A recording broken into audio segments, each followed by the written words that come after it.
Hi, Scott Orlin with Cinema-Magazin. Oh my God, if you've been locked down during this pandemic and you just need some comedic relief, a terrific new show coming your way called Woke, and I'm here with the star of it, Lamorne Morris. Lamorne, obviously this is based on the real-life exploits of the artist Keith Knight. What type of conversations did you want to have with him before you stepped into this role? A lot of different things. I wanted to know how accurate or how direct the script was towards his real life. I wanted to know what type of music he was listening to. I wanted to know about his punk band that he had in the 90s, his hip hop punk band.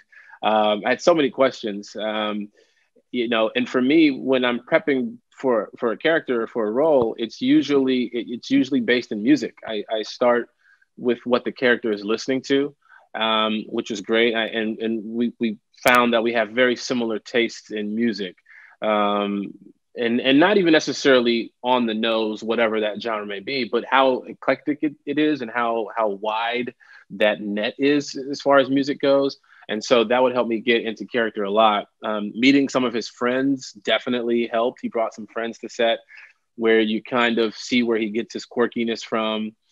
You see his siblings, what they say about him. As an actor, sometimes you one of the exercises that you do is you come up with what other people say about him, and all the things that they said about him was pretty much what I wrote down. The type of guy that he is. And it was pretty cool. Part of the brilliance, though, in what he does is that through comedy, and same could be attributed to you, is you're allowed to discuss social commentary that maybe in other contexts people be put off. But this outlet of his cartoons was an easy avenue to explore. Can you talk a little bit about that? You mean as far as the effect that his cartoons would have on society? I mean, because when I first started reading his comics, I just thought, this guy is brilliant. I didn't even know who he was. I never put two and two together. But I think when you have that style of something that's easily digestible, something that's super quick, these little pops, these little images and cool little quibs or whatever you would call them, these anecdotes, people can digest the message better. And I think that's a great form and a great way to put out whatever messaging you want out there. And for him and I, you get a good sense of who he is politically just from reading one or two comics. You can read one and you can tell where he stands on that spectrum immediately. However, he's such a free-thinking guy that, where he stands politically might not 100. He thinks for himself in a way, you know what I mean? And his comics speak to that. And I think that it's definitely a conversation piece for people to have, water cooler talk, if you will. He does have a little bit of an artistic meltdown during the show, and it kind of repositions him in a way. And I was wondering, how much do you relate to that? Have you, as a creative person, ever had that epiphany moment?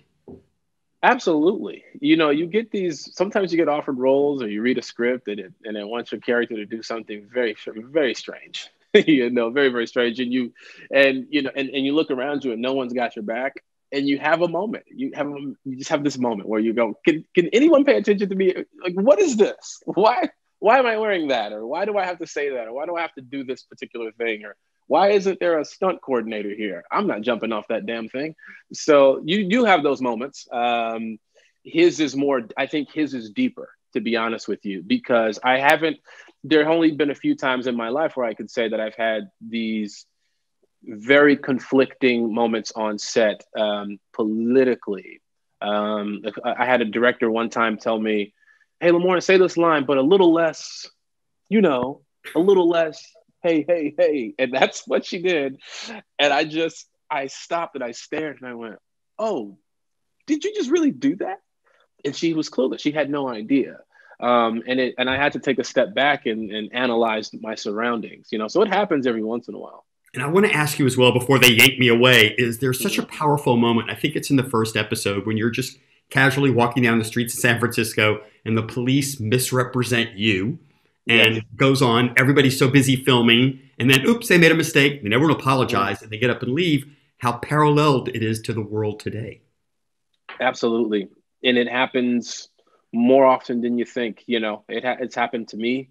I was once I guess you would say, a case study or a routine practice stop. I was walking to my car once, and I was pulled over by the police while walking with a friend of mine and my girlfriend at the time, who was white. They told her she can stand there while they cuffed me and my buddy, slammed us on the car, and the older cop was teaching the younger cop how to frisk me. And like, make sure you get that out of his pockets, kick his legs open, do all this stuff. Every time we asked what we did wrong, they would just tell us, shut up, and then they, finally at the end, it was like, oh, sorry, wrong guys. Yeah, we got some people breaking into cars.